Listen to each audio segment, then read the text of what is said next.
شان نوازتے ہیں, اللہ کی محبت نوازتے ہیں. جب ان سب نعمتوں سے خود اپنی بیٹی کو نوازا ہے تب زمانے کو یہ پیغام پہنچا ہے کہ تمہارے گھر میں اگر بیٹا ہوتا ہے تو اس کو پالنے کی ذمہ داری تمہاری بنتی ہے, مگر اگر تمہارے گھر میں بیٹی پیدا ہو جاتی ہے تو یاد رکھو پیارو, اگر تمہارے گھر میں بیٹی آتی ہے, اللہ کی رحمت آتی ہے, تو رب اپنے بندے سے وعدہ کرتا ہے بیٹی دیتے وقت کہ بیٹا دے رہا ہوں تو اس بندے کو پالنا. اگر بیٹی دیتا ہے تو وعدہ کرتا ہے کہ بیٹی دے تو میں رہا ہوں, پرورش تو کرے گا, مگر اس کی پرورش کی ذمہ داری میں لیتا ہوں. اللہ رب العزت اپنے اس بچے کی بچی کو پالنے کی ذمہ داری لیا کرتا ہے. ہمارا آپ تو دریا بنتے ہیں نا, ہمارا آپ دریا بنتے ہیں, باقی پالتا رب ہے. یہ رب کا وعدہ اپنے بندے سے کہ اگر بیٹا دیتا ہوں تو تم پالو, بیٹا تم پالو, اگر بیٹی دیتا ہوں تو میں پالوں. اچھی بڑی نعمت کس نے بتائی, کس نے بتایا؟ ہمارے اس کا 1500 سالہ جشن منانے اکٹھا ہوگی. کتنا؟ 1500 سال ہوئے میرے آقا. میرے آقا کی عمر کتنی تھی؟ 2 آدمی اسی کے پاس تو ایمان بچ رہا ہے. تعجب ہوتا ہے مسلمان کو, کیا بتا رہا ہوں, صحیح بتا رہا ہوں, بہت تعجب ہوتا ہے کہ اگر ہم یہ کہتے ہیں کہ ہم کلمہ پڑھنے والے ہیں, اگر ہم یہ کہتے ہیں کہ ہم اللہ کے بندے ہیں, اگر ہم یہ کہتے ہیں کہ ہم کلمہ شہادت کرتے ہیں, اور کلمہ شہادت کیا ہے کہ اللہ کی وحدانیت اور رسول کی رسالت کی گواہی دینا ہے. ہم اگر جلوس محمدی نکالیں گے, اتنا خرچہ کر کے گاؤں گھر کو سجائیں گے, اور ہمیں یہی نہیں معلوم کہ میرے آقا کی عمر کتنی ہے.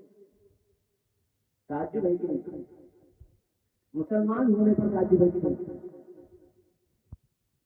تعجب ہے مسلمانوں, حقیقت میں تعجب ہے. اس لیے کہ جب ہم یہی نہیں جانتے ہیں پیارے آقا کی عمر کتنی ہے, 63 سال زندگی میں میرے آقا کی کتنی, اور یہ جو ہجری چل رہی ہے یہ ہے 1443. کتنا؟ ابھی محرم کے بعد 1447 لگ گیا. ہم میرے آقا 53 سال کی عمر میں ہجرت فرمائے تھے. کتنے سال کی عمر میں؟ 53 سال کی عمر میں مکہ سے مدینہ کے لیے ہجرت کی ہے, اور 10 سال مدینہ میں رہے. یہ میرے آقا کی زندگی ہے. 53 سال مکہ میں اور 10 سال مدینہ میں. وہی مدینے والے آقا 53 سال کی عمر میں فرماتے ہیں تو 53 سال کو ہو گئے, اور یہ 43. 53 47 کتنا ہوتا ہے؟ 100 ہوتا ہے بھائی, کتنا کیا ہے, ٹھیک ہے. جو 1447 ہوتا ہے اور 53 سال ہو, کتنا ہو گئے؟ 1500 سال نہیں ہو گئے. یہ ہو گیا میرے آقا کو 1500 سال کی عمر میں. کچھ نصیب ہو تم لوگ اس نبی میں پیدا, اس نبی کی امت میں پیدا کیے, اس لیے کہ حضرت موسیٰ کی بھی آرزو تھی نا, کیا رہا تو نبی نہ بناتا, امت محمدیہ میں پیدا کر دیتا. سبحان اللہ. حضرت موسیٰ کو دیکھیں, نبی رسول ہونے سے زیادہ وہ اپنے کچھ نصیبی کیا سمجھتے ہیں کہ اس امت میں پیدا ہو جاتا ہے, جس میں کچھ نصیبی نہیں. اور تمہیں میرے آقا کی عمر ہی نہیں معلوم. میرے آقا کے والد کا نام حضرت عبداللہ, دادا کا نام عبد المطلب, اور دادا کا نام جی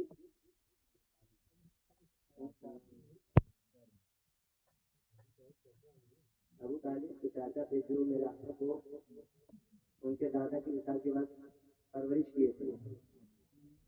ان کا نام تھا ہاشم. کیا نام تھا؟ اور لکڑ دادا کا نام عبد مناف ہے نا, عبد مناف. یہ نام یاد رکھو, عبداللہ, عبد المطلب, ہاشم, عبد مناف. آپ سے 5 مسلمان یاد رکھو, میرے لیے کافی ہے. کتنا؟ 5. اور میرے آقا کی والدہ حضرت عامر, اور میرے آقا کی والدہ اور والد 5ویں نسب میں جا کر, کتنا نسب میں؟ حضرت آمنہ سے 5ویں نسب میں, اور میرے آقا کے والد صاحب کی ملا کر